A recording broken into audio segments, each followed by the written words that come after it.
The hallway was louder than usual that Monday morning, with students shoving past each other, laughter echoing, and lockers slamming.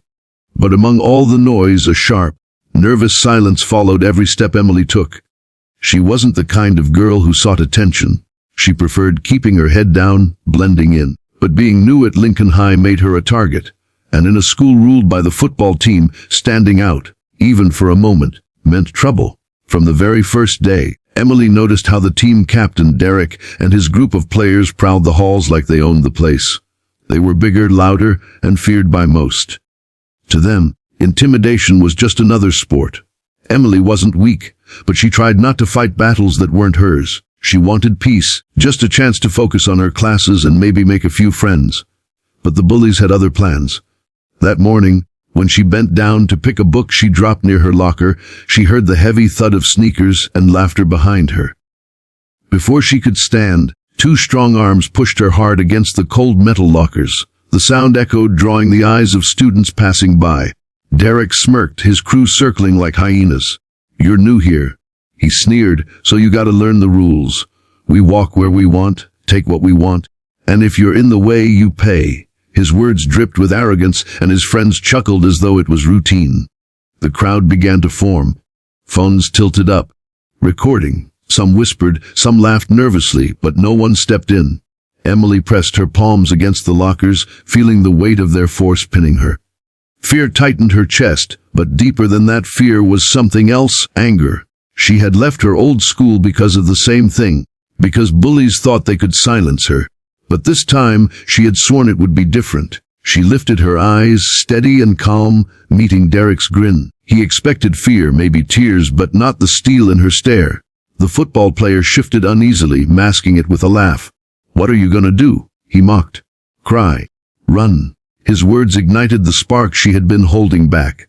With one sharp move, Emily lifted her knee high and drove it straight into Derek's stomach. The impact echoed louder than the locker slam. The captain gasped, stumbling back, clutching his gut as pain ripped through him. His laughter turned into a choking groan, his friends stunned into silence. The hallway froze, gasps, shocked whispers, and then silence heavy enough to crush the air. Derek dropped to his knees, his face twisted in agony. His teammates rushed forward, but none dared touch her. Emily's eyes scanned them, fierce and unshaken, and they backed off as though she carried more power than all of them combined.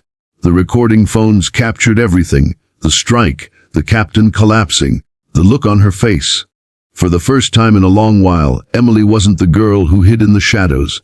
She was the storm they never saw coming. But her story didn't end with one knee strike. Word spread across the school within hours.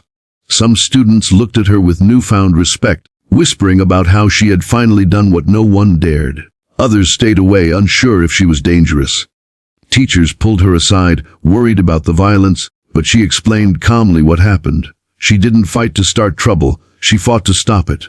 And deep down, many of them admired her courage even if rules forced them to stay silent.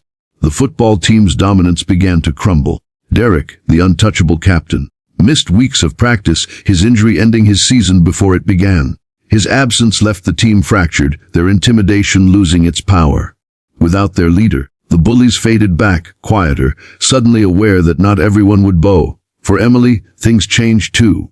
People who once ignored her started sitting with her at lunch, asking questions, sharing laughs. A few confided their own stories of being bullied, and she listened, encouraging them. She became a symbol of strength, though she never asked for it. And in that strength, she discovered something important. Standing up wasn't just about fighting back. It was about showing others they could stand too. Still, not every day was easy. Some called her violent, a troublemaker. Some of Derek's loyal friends glared at her, trying to intimidate, but none dared lay a hand on her again. She learned to hold her head high, to walk through the halls not as prey, but as someone unafraid. Her past fears began to lose their grip. She wasn't just surviving anymore, she was living. Weeks later, Derek returned to school, limping slightly, his pride more wounded than his body. He avoided her eyes in the hallway, the mocking smirk replaced with silence. His friends no longer pushed others around. The throne they built on fear had collapsed, and Emily's courage had lit the match.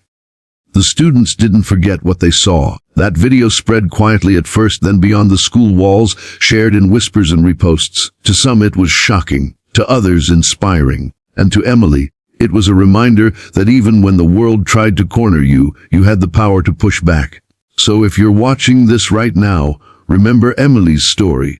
Remember that strength doesn't come from being the loudest, the biggest, or the most feared. True strength comes from standing tall when no one expects you to. If you've ever felt small, if you've ever been pushed, pinned, or silenced, know that you are stronger than you think. And if this story moved you, hit that like button, share it with someone who needs it, and don't forget to subscribe to this channel for more powerful stories that remind us of the courage inside us all. Because sometimes, one moment of bravery can change everything.